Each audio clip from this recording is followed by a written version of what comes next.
Hey, Gary Bernier, Wizard of Digital at Business Growth Guys, a Wizard of Ads partner. And I'm going to talk to you today about optimizing your Google responsive search ads.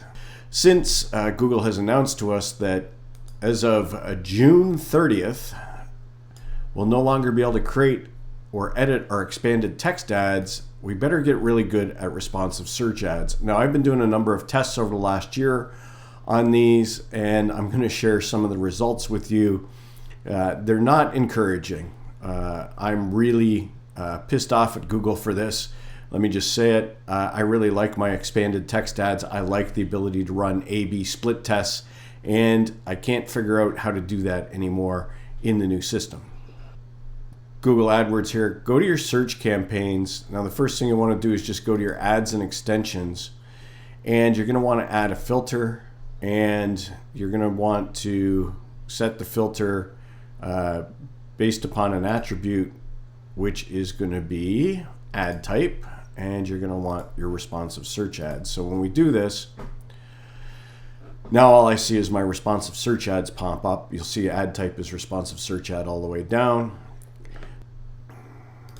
The next thing I want to do is make sure I have it. This usually pops up in your recommended columns. You need your ad strength. Now, if it puts it down at the bottom, just grab these couple of bars and drag it to the top. That'll give you your ad strength. And so now you see your ad strength here, and you can sort this column. And so these are some that I've modified. These ones that are pending are ones that I've modified. You get good, you get average, and you get poor. And so far, my best definition of this for you guys is that poor is not enough headlines and not enough description.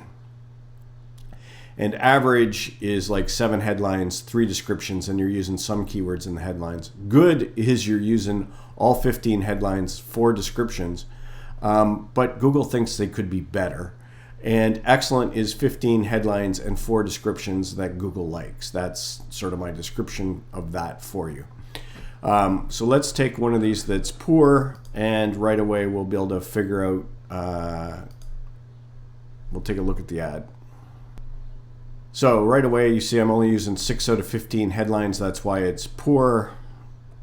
And you can see that there's only 3 out of the 4 descriptions being used. So it wants me to add more headlines, include popular keywords, make my headlines more unique according to it.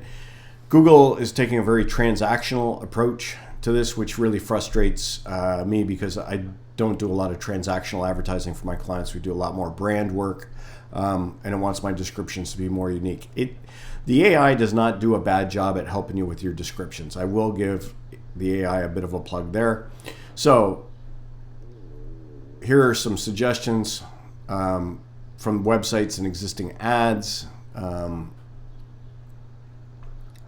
Obviously, I can't use this genuine parts one, so I can add the racing suspension kits, but what's good is to click on the popular headlines, and in here, take this guy, and here's the crappy thing, I kind of got to copy, paste, and I'm out of space. Oops. Copy paste didn't work right. So if I take the Infinity G35 suspension parts and I come over here, now I have to capitalize it to make it look pretty. G35 suspension upgrade, that might work. So you have to know your products. You have to know whether the ideas that it's given you are good. So let's see, I've now used up 10 of the 15. So that's popular keywords. Let's see about making it more unique. See, this is where it gets transactional, right? Shop online now, shop online today, order online. Well, we can order online and can shop online today, so I'll add those two. We don't do offers, but everyday low prices, no, that's Walmart, that's not us. We are the official site, but our customers already know that. Yes, they're high-end products, but I don't need to tell you that. I really hate these trust phrases. Inventory. This is handy if you are selling online. If you're not selling online, then not all that helpful. And we only have one location and nobody comes to visit it because we ship from that location, so none of these apply.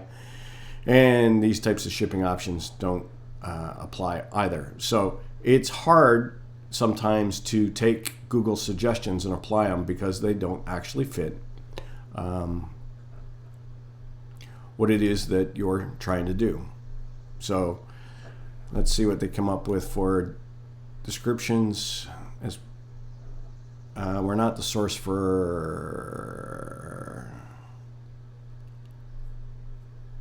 I could put suspension part. I could modify that one. Here, let's try that one. We'll add the word suspension. And so we've moved this ad up to an average score now. It still wants us to include some of these. So I'll add that one. Does that help? We got it from average to good by adding that one. So the more Google likes your ad, the more it'll display your ad. So this is how you optimize a responsive search ad. You have to go through this painful process of loading this up and filling it out to make the AI happy. Hey, do us a digital favor and click subscribe so you get all the new videos. And definitely put a like on this one if you like this video. And if you have any questions, put them in the comments below and we'll get back to you. Thank you.